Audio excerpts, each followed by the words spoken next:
আপনিও জীবনে জিততে পারবেন না। আপনি আপনার বাবা মাকে আঘাত করেছেন, তাদের বিরুদ্ধে বিদ্রোহ করেন, তাদেরকে ছেড়ে চলে যান, আপনি খেয়াল খুশি মতো যা ইচ্ছা করেন এটা ভেবে যে আমি জীবন উপভোগ করছি, আমাকে স্বাধীন থাকতে দাও। আপনি কখনোই সুখের নাগাল পাবেন না। আপনি সব সময় ব্যর্থ হবেন, কারণ যে কষ্ট আপনার বাবা মাকে আপনি দিয়েছেন, আপনার মনে সন্দেহ থাকতেই পারে, আপনার মনে এই প্রশ্ন থাকতেই পারে যে কেন আমরা এই ধর্ম পালন করছি। এতে কোনো সমস্যা নেই, কিন্তু আপনার বাবা মায়ের সাথে যে ব্যবহার আপনি করেছেন তা ছিল নির্দয়। তারা আপনাকে দিয়েছেন ভালোবাসা, আর প্রতিদানে আপনি যন্ত্রণা ছাড়া কিছুই দেননি। ইন্নাহুম কানু খাসিরিন। আপনি হয়তো হুবহু বর্ণিত উদাহরণের মতো না, তো আল্লাহ কি বলেন? ওয়ালিকুল্লি দারাজাতিম মিম্মা আমিলু। আর প্রত্যেকের প্রাপ্য রয়েছে তাদের কাজের অনুপাতে। অন্য কথায়, কোনো মানুষ অনেক বেশি বিদ্রোহী, কেউ কিছুটা বিদ্রোহী।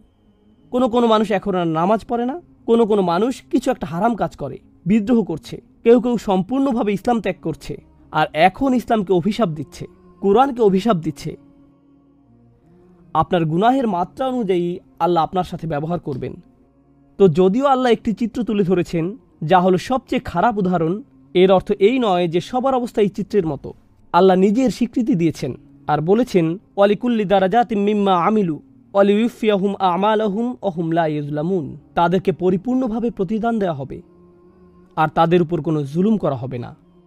এখন আমি মনোযোগ দিচ্ছি বাবা মাদের দিকে, যারা এই ধরনের ভোগান্তির মধ্য দিয়ে যাচ্ছেন। আল্লাহ আজ্জা জাল্লা আমাদের সকল বাবা মাকে রক্ষা করুন এইরকম কঠিন সময়ের মুখোমুখি হওয়া থেকে। কিন্তু প্রথমত, এটা এমন একটি বাস্তবতা যা নবীরাও এড়িয়ে যেতে পারেননি। নূহ আলাইহিস সালামকে এর সম্মুখীন হতে হয়েছিল, ইয়াকুব আলাইহিস সালামকেও এর সম্মুখীন হতে হয়েছিল, রাইট?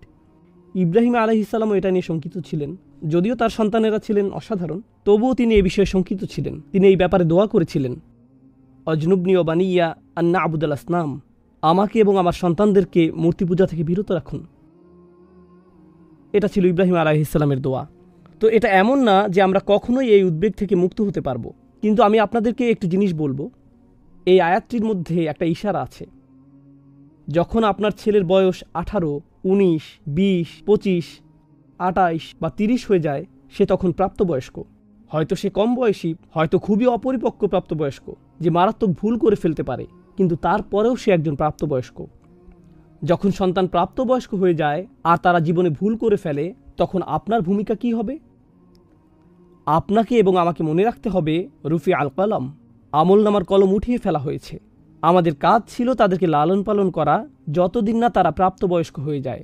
যখন তারা প্রাপ্তবয়স্ক হয়ে যায়, তখন থেকে আল্লাহর সাথে তাদের জবাবদিহিতা সরাসরি।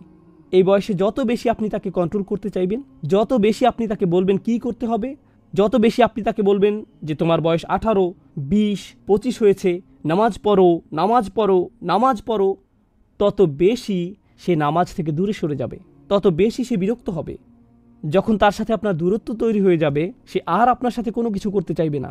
সে আপনাকে দেখবে মা হিসেবে, যে তাকে ভালোবাসে। কিন্তু যখনই সে দেখবে যে আপনি মুখ খুলছেন, তখন বলবে, এই তো মা আবার নামাজ নিয়ে লেকচার শুরু করবে।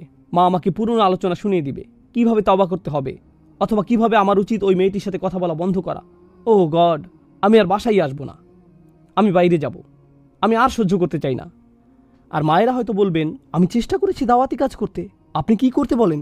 আমার সন্তানকে ভালো কথা বলবো না, তাদেরকে ভালো করার চেষ্টা করব না? আসলে আপনি যেভাবে এটা করছেন, সেটা অবস্থাকে আরও খারাপ করছে। বুঝার চেষ্টা করুন।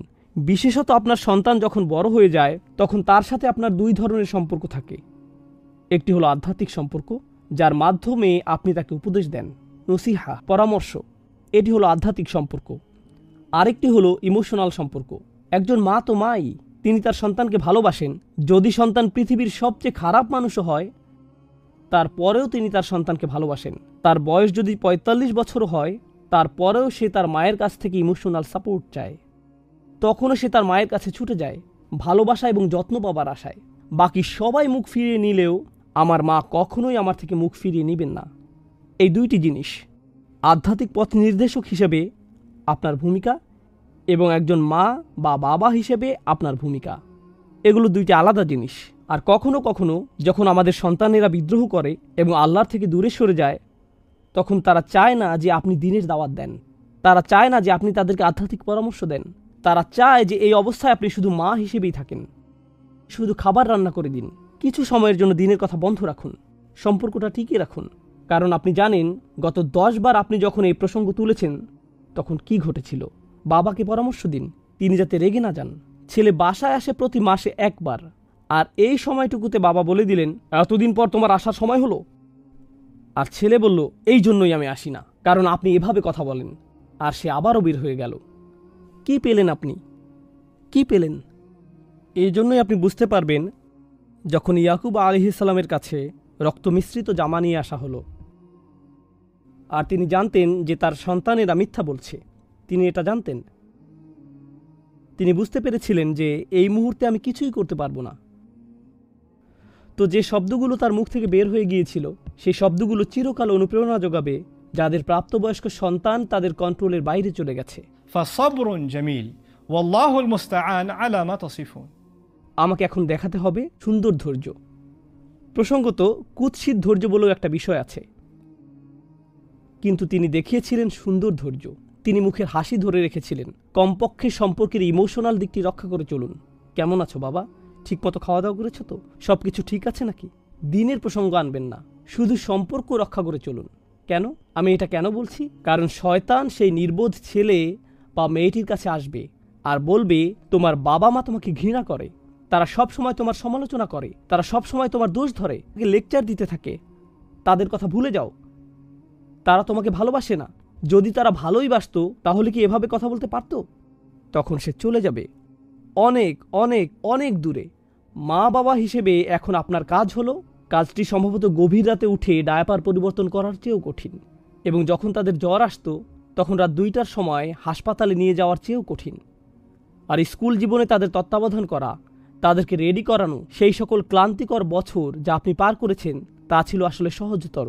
আপনাকে এখন যা করতে বলা হবে তা অনেক বেশি কঠিন, আর তা হলো সুন্দর ধৈর্যের দৃষ্টান্ত স্থাপন করা, আর তাদেরকে উপদেশ দেওয়ার জন্য আপনি ছাড়া আর অন্য কোনো উৎস খুঁজে বের করা। হতে পারে অন্য কোনো ব্যক্তির উচিত তাদের সাথে কথা বলা। প্রসঙ্গক্রমে একটা নির্দিষ্ট বয়সে আমাদের সন্তানেরা মনে হয় যেন এমনভাবে প্রোগ্রাম করা থাকে, আর আপনিও একসময় এমন ছিলাম। আপনি যে কারো কাছ থেকে উপদেশ নিতে প্রস্তুত ছিলেন শুধুমাত্র আপনার বাবা ছাড়া। যদি এটা আপনার বাবার কাছ থেকে আসে আপনি তখন বিরক্ত হয়ে যান। তিনি মুখ খোলারও আগে আপনার মা বললেন, এই ভিডিওটি দেখো, এই শাইখের আলোচনা শোনো, এটা শোনো। ও আল্লাহ, মা আবার শুরু করেছে। মানুষ আমার কাছে আসে, তারা আমাকে বলে, জানেন আমি আপনাকে ঘৃণা করি। আমি বলি, আমার অপরাধ কি? সমস্যা আপনার না। আমার মা সব সময় আমাকে আপনার ভিডিও দেখতে বলে। দয়া করে আপনার সন্তানকে আমার ভিডিও দেখতে বাধ্য করবেন না। আমি আপনাদের বলছি, আপনি তাদেরকে আরও দূরে ঠেলে দিচ্ছেন। এটা উপকারে আসছে না। ধর্ম জোর করে খাইয়ে দেওয়ার বিষয় না। শুধুই মা বাবা হয়ে থাকুন, শুধুই বাবা মা হয়ে থাকুন। তারা যতই বিদ্রোহী হোক, এই অবস্থায় তারা আপনার কাছ থেকে অন্য কিছু চায়। তো পরবর্তী কথাগুলোর মাধ্যমে খুতবা শেষ করছি। এমনকি সূরা লোকমানেও, যেটা হলো কোরআনে প্যারেন্টিংয়ের উপর সবচেয়ে দীর্ঘ অনুচ্ছেদ, কোরআনের অন্য কোনো জায়গায় এমন বড় আকারে প্যারেন্টিং বিষয়ক বর্ণনা আসেনি। যদিও এটাও খুব বড় না, কিন্তু এটি লোকমান আলাইহিস সালামকে নিয়ে। কিন্তু দেখুন কিভাবে আল্লাহ আযজা ওয়া জাল্লা এটাকে বর্ণনা করেছেন। ওয়া ইয ক্বালা লুকমানু লিইবনিহি ওয়া হুয়া ইয়াইযুহু। এই অংশটিতে কয়েকটি শর্ত এসেছে। যেই সঠিক মুহূর্তটিতে লোকমান তার ছেলেকে বললেন, যখন তিনি তাকে পরামর্শ দেওয়ার অবস্থায় ছিলেন। অন্য কথায়, লোকমান তার ছেলেকে একটার পর একটা লেকচার দিয়ে যাননি। তিনি সঠিক সময়, সঠিক সুযোগ বেছে নিয়েছিলেন। তিনি চিন্তা করে কৌশলগত সুযোগ বের করেছেন। ইয়া বুনাইয়া লা তুশরিক বিল্লাহ। ও আমার সন্তান, আল্লাহর সাথে কাউকে শরিক করো না। তিনি তার সন্তানের উদ্দেশ্যে প্রতিনিয়ত এই লেকচার ছুড়ে দেননি। এখানে আসলে একটি হালিয়া এসেছে, ওয়াহুয়া ইয়াইযুহু, যা ইঙ্গিত করছে যে তিনি ছিলেন খুবই সুকৌশলী। যদি সুযোগ এসে যায় তাহলে ভালো, যদি না আসে তাহলে সময় নিন, ধৈর্য ধরুন। এখানে যারা বাবা মা আছেন তারা ইতিমধ্যে জানেন, ইতিমধ্যে আপনি অনেক উত্তপ্ত তর্ক বিতর্ক প্রত্যক্ষ করেছেন, অথবা চিৎকার চেঁচামেচি করে সজোরে দরজা লাগিয়ে বাইরে চলে গেছে। আপনি ইতিমধ্যে জানেন যে আপনি যদি সেই কথাগুলো আবারও শুরু করেন, একইভাবে এটার সমাপ্তি ঘটবে। এই বিষয়ে বিচক্ষণ হন, একই ফাঁদে আবারও পড়বেন না। আমি কখনোই এরকম পিতা হতে চাই না যে বলবে ওয়াইলাকা আমিন। এমন অবস্থায় পৌঁছে গিয়ে যখন আমি ধৈর্য হারিয়ে ফেলবো আর অভিশাপ দেওয়া শুরু করব, আর আমি কখনোই আমার সন্তানদের থেকেও এটা শুনতে চাই না যে এই ধর্ম আগের যুগের গল্প ছাড়া আর কিছুই না। আর তারা এটা এজন্য বলছে না যে তারা ধর্মের প্রতি ঈমান হারিয়েছে, তারা এটা বলছে কারণ তারা তাদের বাবা মার উপর বিরক্ত। এটা তাদের ধৈর্যের বাইরে চলে গেছে। এই উত্তাপ, এই সংঘর্ষকে কমিয়ে আনতে হবে। আল্লাহ আজ্জা ওয়া জাল্লা আমাদেরকে আরও বিচক্ষণ বাবা মা এবং আরও অনুগত সন্তান হওয়ার তৌফিক দান করুন। আল্লাহ আজ্জা ওয়া জাল্লা বাবা মা এবং সন্তান উভয়ের হৃদয়ে আল্লাহর দ্বীনের প্রতি কোমলতা দান করুন। আর আল্লাহ আজ্জা ওয়া জাল্লা সেই সকল পরিবারের ভোগান্তিকে সহজ করে দিন যারা সন্তান নিয়ে সমস্যায় আছে। আর আল্লাহ আজ্জা ওয়া জাল্লা তাদেরকে সেই অনুভূতি এবং হেদায়েত দান করুন যাতে তারা ফিরে আসতে পারে এবং তওবা করতে পারে। বারাকাল্লাহু লি ওয়া লাকুম ফিল কুরআনিল হাকিম ওয়া নাফা'নি ওয়া ইয়্যাকুম বিল আয়াতি ওয়াজ যিকরিল হাকিম।